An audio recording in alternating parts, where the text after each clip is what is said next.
murailles de Jérusalem. Nebuzaradan, chef des gardes, emmena captifs à Babylone ceux du peuple qui étaient demeurés dans la ville, ceux qui s'étaient rendus à lui, et le reste du peuple. Mais Nebuzaradan, chef des gardes, laissa dans le pays de Juda quelques-uns des plus pauvres du peuple, ceux qui n'avaient rien, et il leur donna alors des vignes et des champs. Nebuchadnezzar, roi de Babylone, avait donné cet ordre au sujet de Jérémie par Nebuzaradan, chef des gardes: Prends-le et veille sur lui. Ne lui fais aucun mal, mais agis à son égard comme il te dira. Nebuzaradan, chef des gardes, Nebuchasban, chef des eunuques, Nergal-Sharetzer, chef des mages, et tous les chefs du roi de Babylone, envoyèrent chercher Jérémie dans la cour de la prison, et ils le remirent à Guédalia, fils d'Achikam, fils de Shaphan, pour qu'il fût conduit dans sa maison. Et il resta au milieu du peuple. La parole de l'Éternel fut adressée à Jérémie en ces mots, pendant qu'il était enfermé dans la cour de la prison. Va, parle à Ebed-Mélec, l'Éthiopien, et dis-lui: Ainsi parle l'Éternel des armées, le Dieu d'Israël. Voici, je vais faire venir sur cette ville les choses que j'ai annoncées pour le mal et non pour le bien. Elles arriveront en ce jour devant toi. Mais en ce jour je te délivrerai, dit l'Éternel, et tu ne seras pas livré entre les mains des hommes que tu crains. Je te sauverai, et tu ne tomberas pas sous l'épée. Ta vie sera ton butin, parce que tu as eu confiance en moi, dit l'Éternel. Jérémie, chapitre 4. Israël, si tu reviens à moi, dit l'Éternel, si tu ôtes tes abominations de devant moi, tu ne seras plus errant. Si tu jures, l'Éternel est vivant, avec vérité, avec droiture et avec justice, alors les nations seront bénies en lui, et se glorifieront en lui.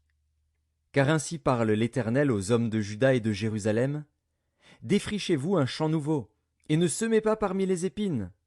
Circoncisez-vous pour l'Éternel, circoncisez vos cœurs, hommes de Juda et habitants de Jérusalem, de peur que ma colère n'éclate comme un feu, et ne s'enflamme sans qu'on puisse l'éteindre, à cause de la méchanceté de vos actions. Annoncez en Juda, publiez à Jérusalem, et dites: Sonnez de la trompette dans le pays, criez à pleine voix, et dites: Rassemblez-vous, et allons dans les villes fortes. Élevez une bannière vers Sion, fuyez, ne vous arrêtez pas. Car je fais venir du septentrion le malheur et un grand désastre. Le lion s'élance de son taillis, le destructeur des nations est en marche, il a quitté son lieu pour ravager ton pays.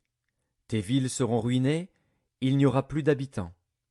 C'est pourquoi couvrez-vous de sacs, pleurez et gémissez, car la colère ardente de l'Éternel ne se détourne pas de nous.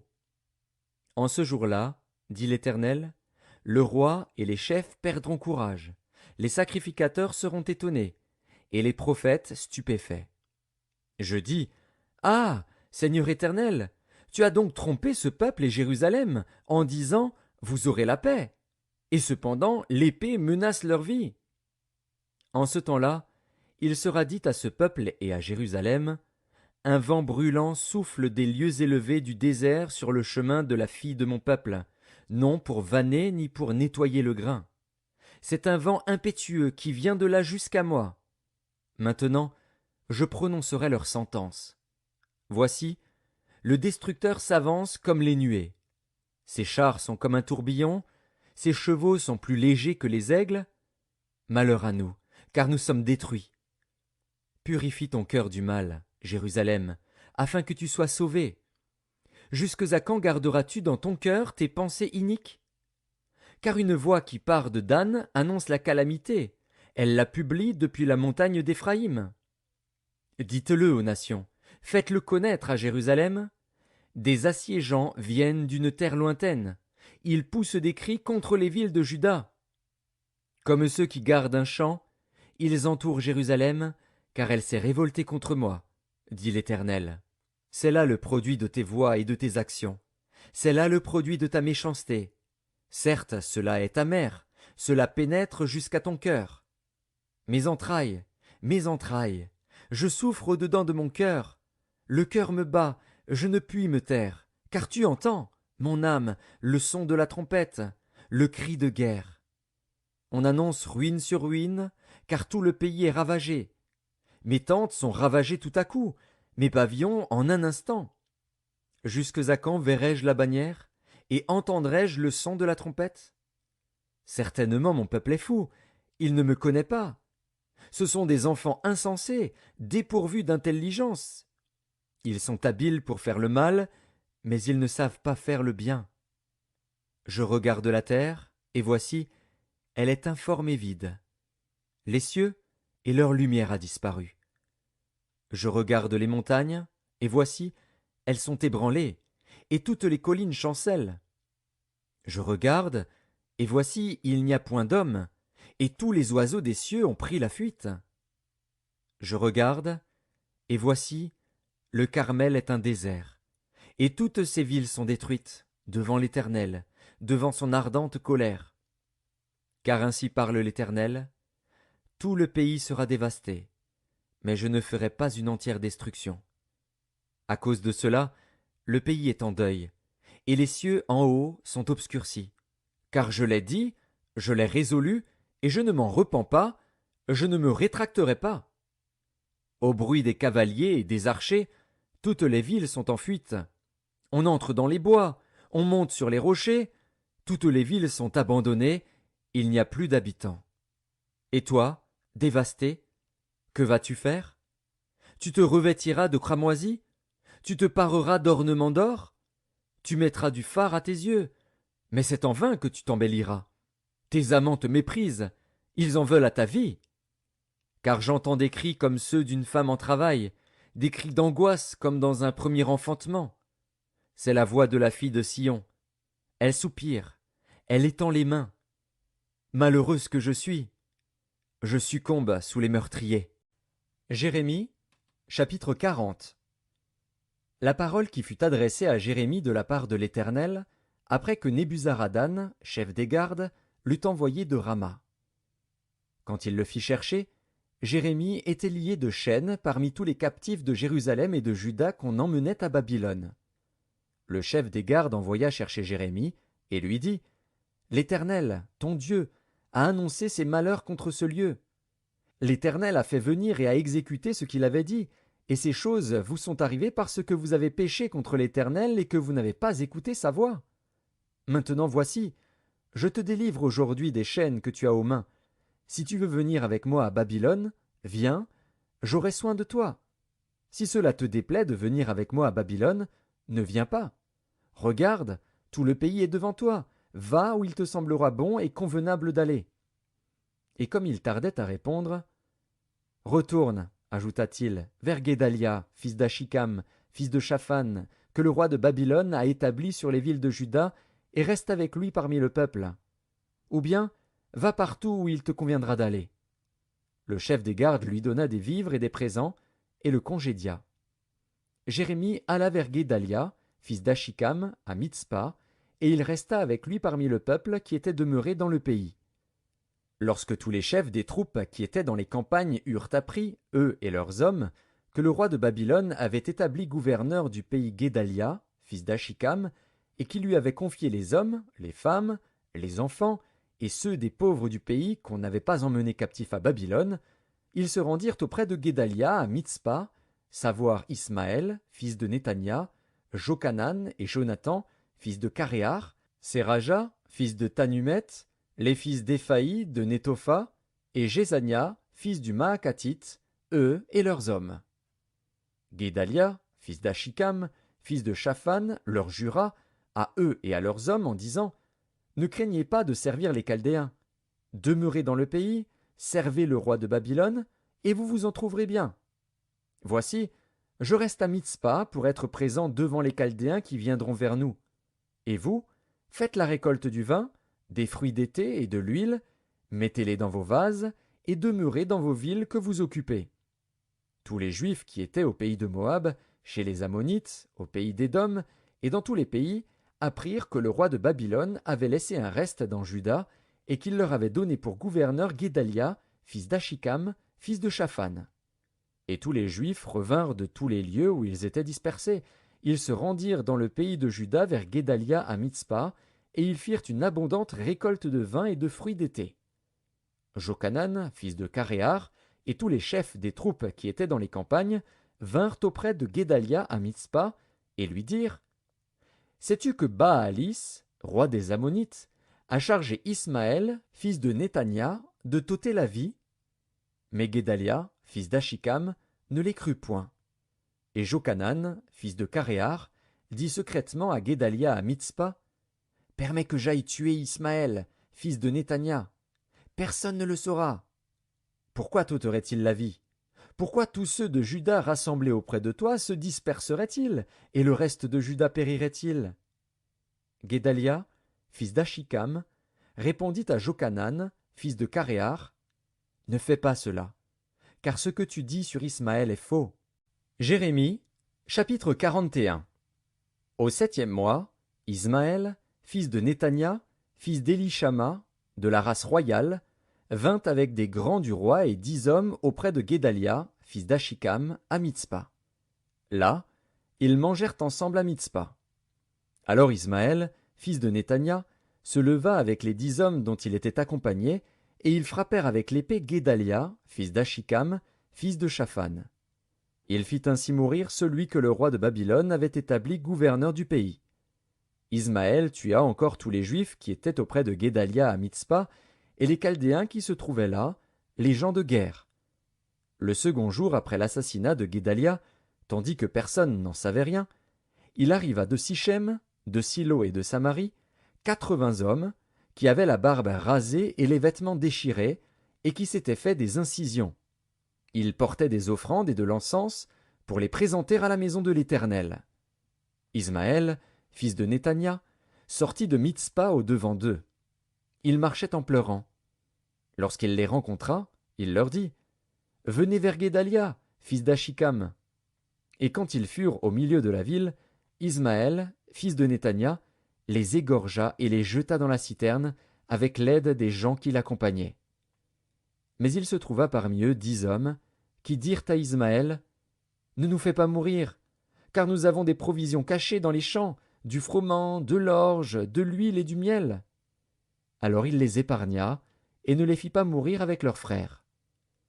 La citerne dans laquelle Ismaël jeta tous les cadavres des hommes qu'il tua près de Guédalia est celle qu'avait construite le roi Asa lorsqu'il craignait Baécha, roi d'Israël. C'est cette citerne qu'Ismaël, fils de Néthania, remplit de cadavres. Ismaël fit prisonnier tous ceux qui restaient à Mitzpa, les filles du roi et tous ceux du peuple qui y demeuraient, et que Nebuzaradan, chef des gardes, avait confié à Guédalia, fils d'Achikam.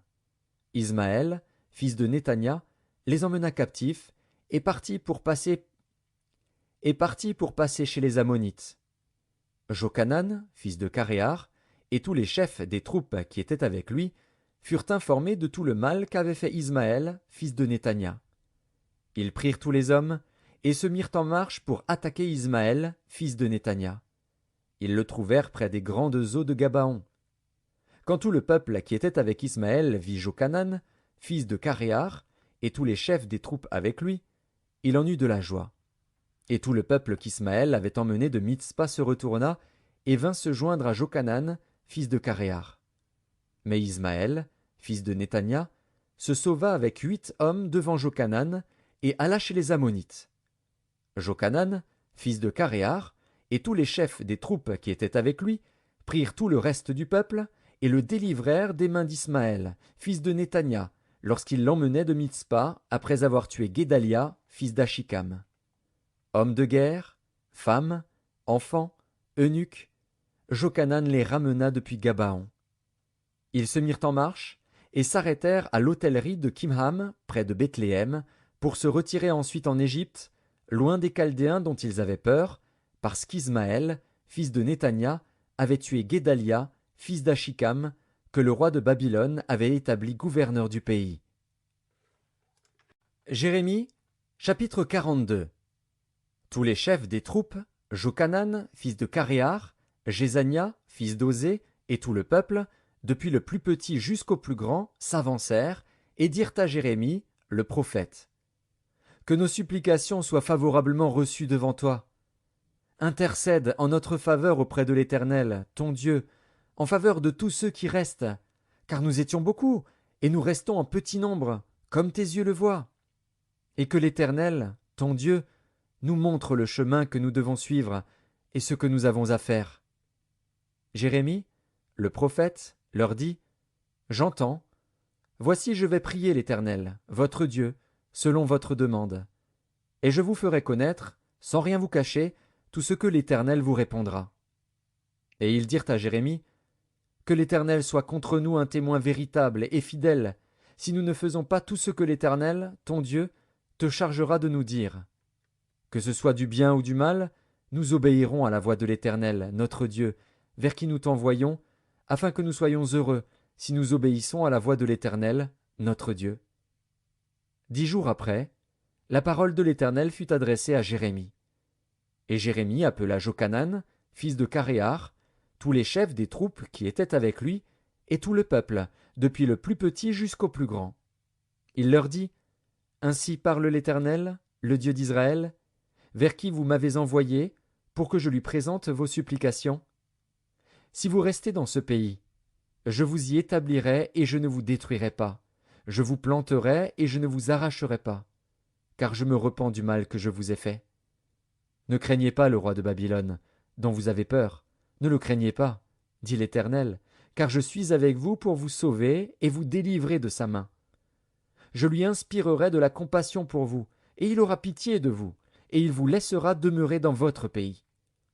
Mais si vous n'obéissez pas à la voix de l'Éternel, votre Dieu, et si vous dites « Nous ne resterons pas dans ce pays, non, nous irons au pays d'Égypte, où nous ne verrons point de guerre, où nous n'entendrons pas le son de la trompette, où nous ne manquerons pas de pain, et c'est là que nous habiterons. » Alors écoutez la parole de l'Éternel, reste de Juda. Ainsi parle l'Éternel des armées, le Dieu d'Israël. Si vous tournez le visage pour aller en Égypte, si vous y allez demeurer, l'épée que vous redoutez vous atteindra là au pays d'Égypte, la famine que vous craignez s'attachera à vous là en Égypte, et vous y mourrez. Tous ceux qui tourneront le visage pour aller en Égypte, afin d'y demeurer, mourront par l'épée, par la famine ou par la peste, et nul n'échappera, ne fuira, devant les malheurs que je ferai venir sur eux. Car ainsi parle l'Éternel des armées, le Dieu d'Israël. De même que ma colère et ma fureur se sont répandues sur les habitants de Jérusalem, de même ma fureur se répandra sur vous, si vous allez en Égypte. Vous serez un sujet d'exécration, d'épouvante, de malédiction et d'opprobre, et vous ne verrez plus ce lieu. Reste de Juda, l'Éternel vous dit, n'allez pas en Égypte. Sachez que je vous le défends aujourd'hui. Vous vous trompez vous-même, car vous m'avez envoyé vers l'Éternel, votre Dieu, en disant « Intercède en notre faveur auprès de l'Éternel, notre Dieu. Fais-nous connaître tout ce que l'Éternel, notre Dieu, dira, et nous le ferons. » Je vous l'ai déclaré aujourd'hui. Mais vous n'écoutez pas la voix de l'Éternel, votre Dieu, ni tout ce qu'il m'a chargé de vous dire. Sachez maintenant que vous mourrez par l'épée, par la famine ou par la peste, dans le lieu où vous voulez aller pour y demeurer. Jérémie, chapitre 43.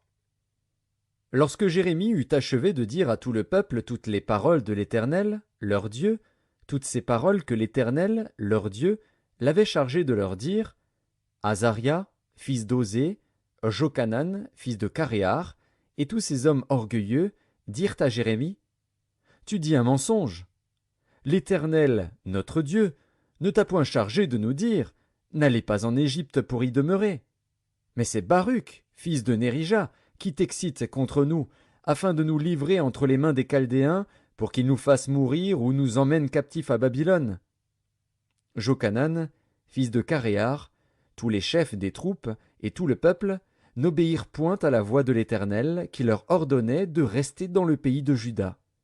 Et Jochanan, fils de Caréar, et tous les chefs des troupes prirent tous les restes de Juda qui, après avoir été dispersés parmi toutes les nations, étaient revenus pour habiter le pays de Juda, les hommes, les femmes, les enfants, les filles du roi, et toutes les personnes que Nebuzaradan, chef des gardes, avait laissées avec Guédalia, fils d'Achikam, fils de Shaphan, et aussi Jérémie, le prophète, et Baruch, fils de Nérija. Ils allèrent au pays d'Égypte, car ils n'obéirent pas à la voix de l'Éternel, et ils arrivèrent à Tachpanès. La parole de l'Éternel fut adressée à Jérémie, à Tachpanès, en ces mots. Prends dans ta main de grandes pierres, et cache-les, en présence des Juifs, dans l'argile du four à briques qui est à l'entrée de la maison de Pharaon à Tachpanès. Et tu diras aux Juifs, Ainsi parle l'Éternel des armées, le Dieu d'Israël. Voici, j'enverrai chercher Nebuchadnezzar, roi de Babylone, mon serviteur, et je placerai son trône sur ces pierres que j'ai cachées, et il étendra son tapis sur elles. Il viendra, et il frappera le pays d'Égypte. À la mort ceux qui sont pour la mort, à la captivité ceux qui sont pour la captivité, à l'épée ceux qui sont pour l'épée. Je mettrai le feu aux maisons des dieux de l'Égypte. Nebuchadnezzar les brûlera, il emmènera captives les idoles, il s'enveloppera du pays d'Égypte comme le berger s'enveloppe de son vêtement, et il sortira de là en paix. Il brisera les statues de Beth-Shemesh au pays d'Égypte, et il brûlera par le feu les maisons des dieux de l'Égypte. Jérémie, chapitre 44. La parole fut adressée à Jérémie sur tous les Juifs demeurant au pays d'Égypte, demeurant à Migdol, à Tachpanès, à Noph et au pays de Patros, en ces mots. Ainsi parle l'Éternel des armées, le Dieu d'Israël. Vous avez vu tous les malheurs que j'ai fait venir sur Jérusalem et sur toutes les villes de Juda. Voici, elles ne sont plus aujourd'hui que des ruines, et il n'y a plus d'habitants, à cause de la méchanceté avec laquelle ils ont agi pour m'irriter, en allant encenser et servir d'autres dieux, inconnus à eux, à vous et à vos pères. Je vous ai envoyé tous mes serviteurs, les prophètes. Je les ai envoyés dès le matin, pour vous dire, ne faites pas ces abominations, que je hais. Mais ils n'ont pas écouté, ils n'ont pas prêté l'oreille.